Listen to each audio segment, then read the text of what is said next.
Ladies and gentlemen, I'm glad to be here, and it's an honor to speak to you. In 1979, I moved from my hometown, Oostgeest, nearby Leiden, to Amsterdam.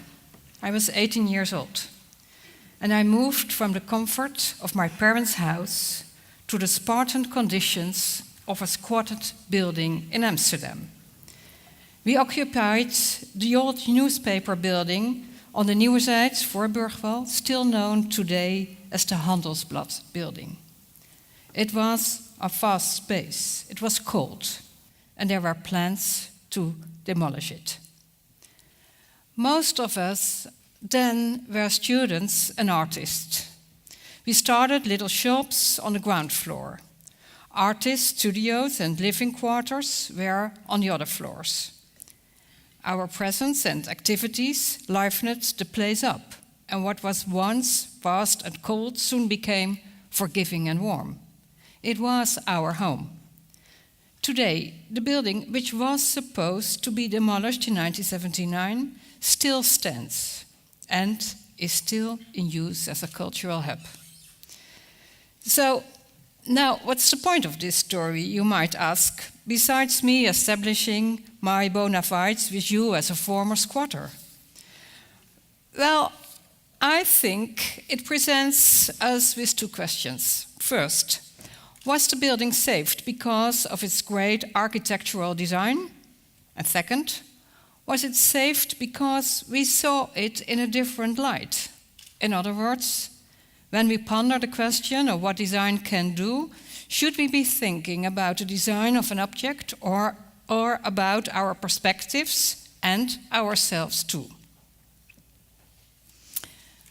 One of the goals, ladies and gentlemen, of this government is to encourage crossovers between different sectors. This is, of course, about changing people's perspectives. What we'd like is for people to break out of the traditional molds of their profession and seek collaborations they would not ordinarily seek. We need skilled workers, and we need specialists, and we need craftsmen and women. But we also need those that dare to divert, go against the grain, and oppose consensus. We need what Professor Helga Nowotny calls competent rebels. It's these competent rebels that can change the way we look at things, change our perspective. That this approach can lead to great and useful designs has been proven many times. And one such very recent innovation is the TemStem app, which won the Rotterdam Design Award last year. The idea behind this app is to help people who suffer psychosis silence, or at least quieten the voices in their minds by distracting the language center in the brain with language games. The language center of the brain becomes so preoccupied with solving language riddles that it essentially drowns out the voices. Another example I would like to share with you is Into Dementia, a learning tool for those caring for patients with dementia. It is a great example of a crossover project. Healthcare professionals, doctors, scientists, and designers worked together to design a mobile simulator. Once inside, the caregiver experiences what it is like to suffer dementia. 95% of the participating caregivers said that they had gained new insights about patients and would change their approach when giving care. I think this is the type of design that one of today's moderators, David Kester, had in mind when he said that design is about taking ideas and making them work for people. Design is not an embellishment, Kester stated, but a force that drives innovation. And I agree with him. At the same time, we should be mindful of the fact that innovations also cost jobs. Professions disappear. The room I occupied in that abandoning building in Amsterdam in 1979 used to be the newspaper's composing room. It was the typesetter's domain. The digital age made them redundant because digitally the work could be done faster. Enter the desktop publisher, whose work has shifted from printed media to mobile devices. The job still exists, but it's very different to what it was 15 or 20 years ago. Some professions no longer exist, simply because we live differently than we used to. The waste food collector is no more. Yet, urban miners collect precious metals to be recycled. Of course, the digital revolution has created many new professions too. Online community manager, search engine optimization specialist, mobile app developer, to name just a few jobs that we had not heard of at the start of this century. And it is this perpetual process of change and reinvention that forces us to stay flexible. Adaptation is key. And so those of us already working must never stop learning. And those who have yet to enter the labor force must be properly prepared. We must prepare our kids in school. And as a Minister of Education, Culture and Science, I see it as my task to offer good cultural and technological education. Besides introducing pupils to beauty, cultural education, challenge them to develop a critical attitude, an open mind, and to view the world from different perspectives.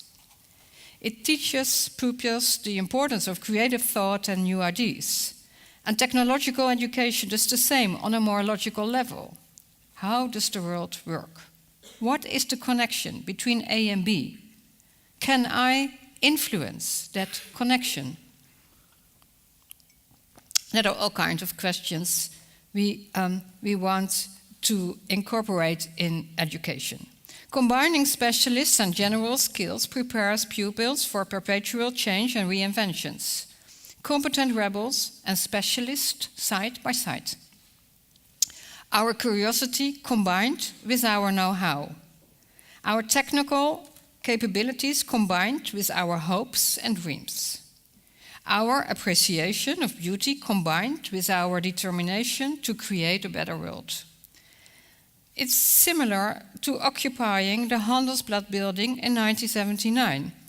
We appreciate it for what it could be, and we are determined to make it work. No longer vast and cold, but forgiving and warm. That is what great design does. It turns abstract ideas into warm and forgiving objects that work for people. And that, indeed, that is what design can do. Thank you very much.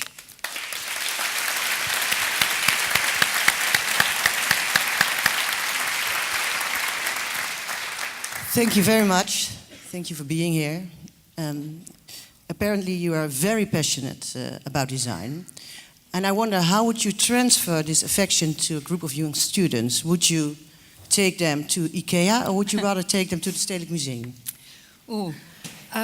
Indeed, I am very passionate about design because I see what it can do with people and with society. And I think we should also, being Dutch, proud of the designers we have in our history. So look, for example, to Gerrit Rietveld or to Gispen or Friso Kramer, or more recently Hella Jongerius or Irma Boom. And I think especially Hella Jongerius might be a good example because she is very famous also in the field of musea and high culture, so to say, but she also did some work for IKEA.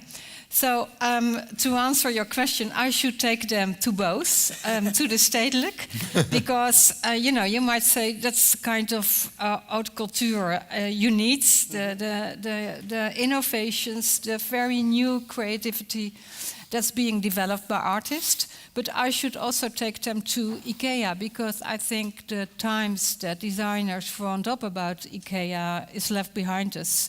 Because IKEA also made it possible to have design, so to say, in every house and every room, and to make it a mass production. So I should take them to IKEA for that reason. I should take them to the Stedelijk.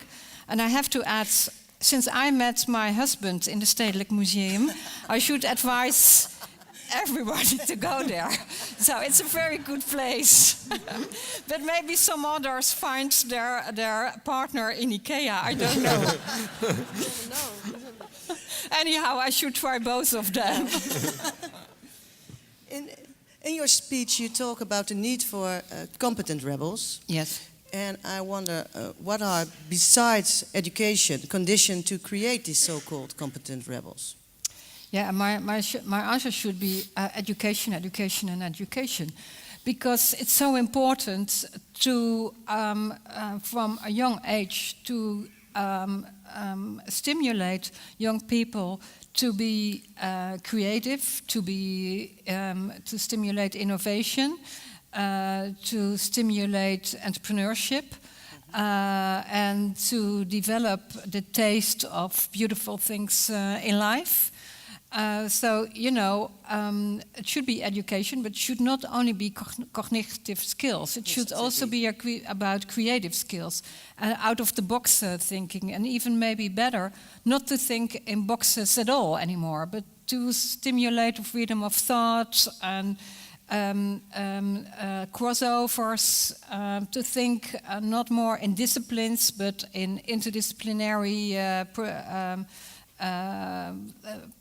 proposals. So it's a way of education, and it's also a way of living. Yes. So I would stimulate creativity and freedom of thought within education, but I also would stimulate the activities outside education. Yes. What I learned from my time when I was a student living in a squatted house was very important for my own development, because I learned to cope with new challenges, with new people, with diversity, etc., and to find creative solutions for practical problems.